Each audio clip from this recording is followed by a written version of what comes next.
Good afternoon, team lead. Thanks for your detailed presentation and briefing. I am Mehul Dani from FinTech Biz News. Sir, your sector is undergoing a lot of transformation. What structural trends do you see which are creating biggest opportunities for your company, and how you are positioned to capitalize on it? Secondly, investors of modern generation look beyond financial performance. So how on year-to-year basis you ensure operational discipline, sustainable value creation, corporate governance and related things? Thanks. So thank you, Mehul. So first of all, I would like to answer that India is onto a spree of modernization into at least supply chain arena.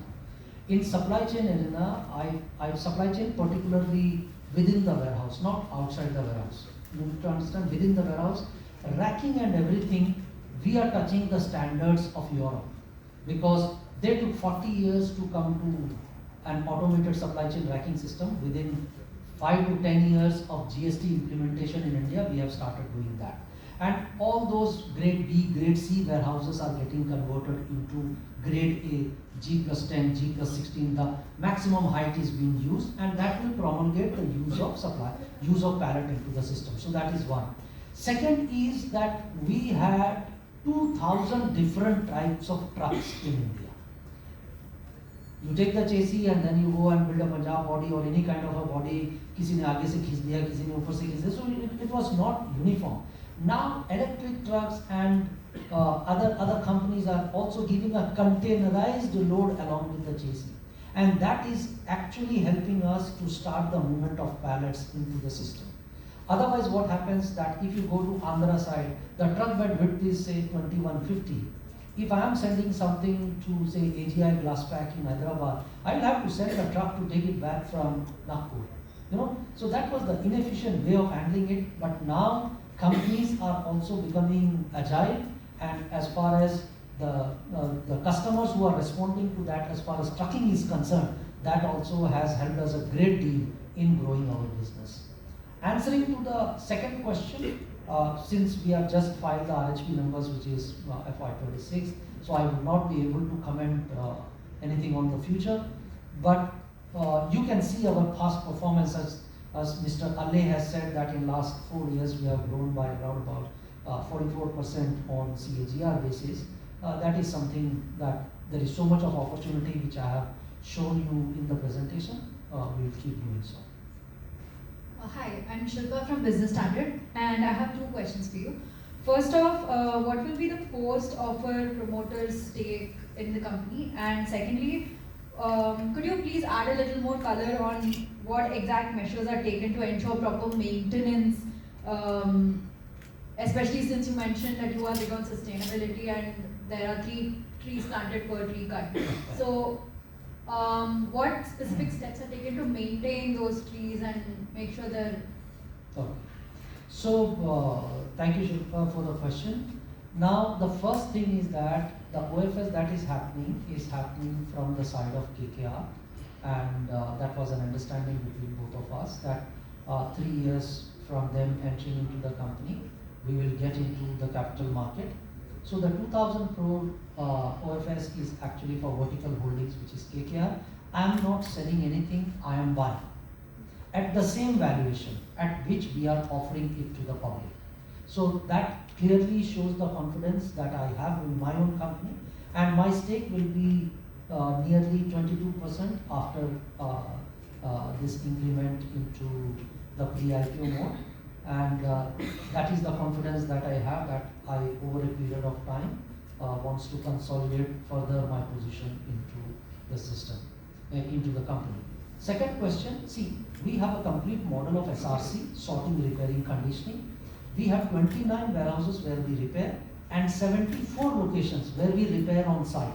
For example, Coca-Cola, Goblage, or LG, or any of these companies, wherein say suppose if the pallet breaks, we repair it on site. So we have our own jig, we have our own compressor, we have our own nail gun. So it's a complete process wherein nobody will have to give the pallets back into the system. We repair it on site and give it to them. Second thing is we have a mobile unit. For example, white good industry people hardly break pallets. So if there are 20 pallets, 40 pallets to be repaired, our van will go, they will have timber, they will have everything, nail gun, compressor with 8 bar pressures, they will go and repair it on site. So that is the reason whenever it comes back to our warehouse, so we maintain this sorting, repairing, conditioning. So in the video also you might have seen that we make it as a fresh pallet. So technically the life of this pallet we call it as perpetual. If my one pallet gets repaired 3 to 4 times in 5 years, it technically becomes a new pallet. So that is how we make sure that the pallet which is coming for repairs going out is as good as a fresh pallet. We do not use a mutilated timber, we use a fresh timber in order to change the planks. Yeah. I have a question. I have two questions actually. What's your name? I'm Prithvi from EC Circle. You had mentioned in a way that you are insulated in terms of sectoral shifts, right? Yeah. But the recent war, of course, showed us that the whole supply chain kind of got constricted. What was the immediate impact for Leap on ground because of that, and what are the lessons that you take forward from that? And the second question is, I believe there's been a slight fall in margins. What was, how can you explain that? Actually, let me answer the second question. See, to the market, when we went, when the year was starting, we said 47% margin. We have done 50.46. So margins have technically improved as far as EBITDA is concerned. If you look at the macroeconomics, how we solve for that. Say we have 9 million pallets, and I told you that the utilization is 90%. So technically 900,000 pallets are there in 29 locations. Good question. Because of Hormuz, the prices of timber has gone up by around 30%. But we have already got our contracts tagged in because of our network effect through the world. If dollar plays, we go to euro. If euro plays, we go to the dollar, and we get it from different state because we source most of our stuff from Germany. So we have long-term contracts, so technically it is not affecting us. Plus, if anything happens that this extends beyond 1 year, 2 years, we have 900,000 pallets. So we need not have to make any pallet. We can go to customer and say, sir, we will not be able to give you in 24 hours, but we will give you in 72 to 96 hours.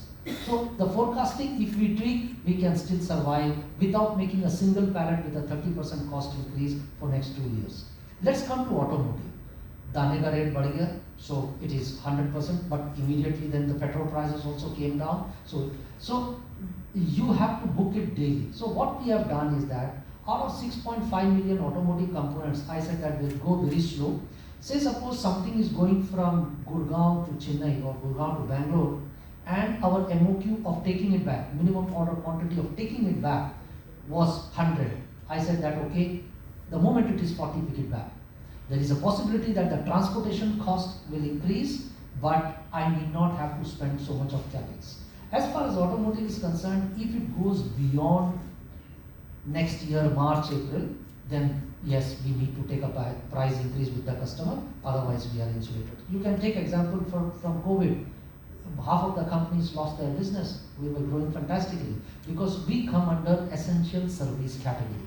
If Amul is making milk, kahan rakhega? Nestle making milk, banayega kahan rakhega?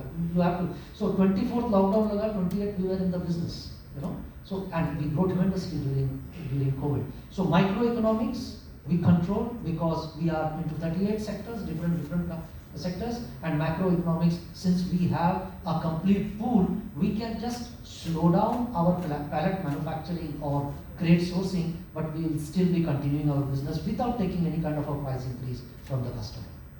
Hello. Yeah. Yes, ma'am. Myself, Babita from Times Global News. My question is, how dependent is revenue on